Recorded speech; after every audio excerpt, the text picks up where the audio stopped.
تا حالا به این فکر کردید که بهترین دوربین کدوم گوشی داره؟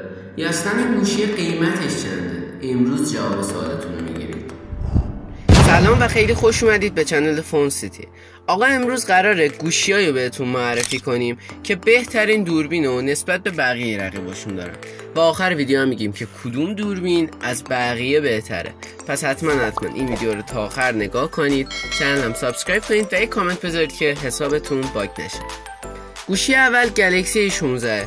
چرا؟ چون عکسایی که میگیره نسبت به سنسور 200 مگاپیکسلی نوت 14 بهتره، برای اینکه پکیجینگ کامل تری داره و داینامیک رنج عکساش هم واقعا بهتره. تا 20 تومن دو تا انتخاب داریم که یکی از اونا گلکسی 35 ولی با 20 تومن میتونیم حافظه پایین این گوشی رو بگیریم.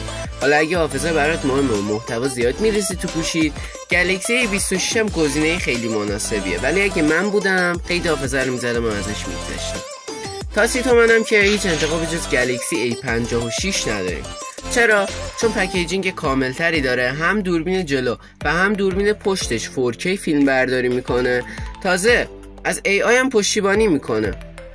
آنر 200 هم که تا 40 تومن واقعا گزینه خوبیه، تازه خیلی هم خوشگله.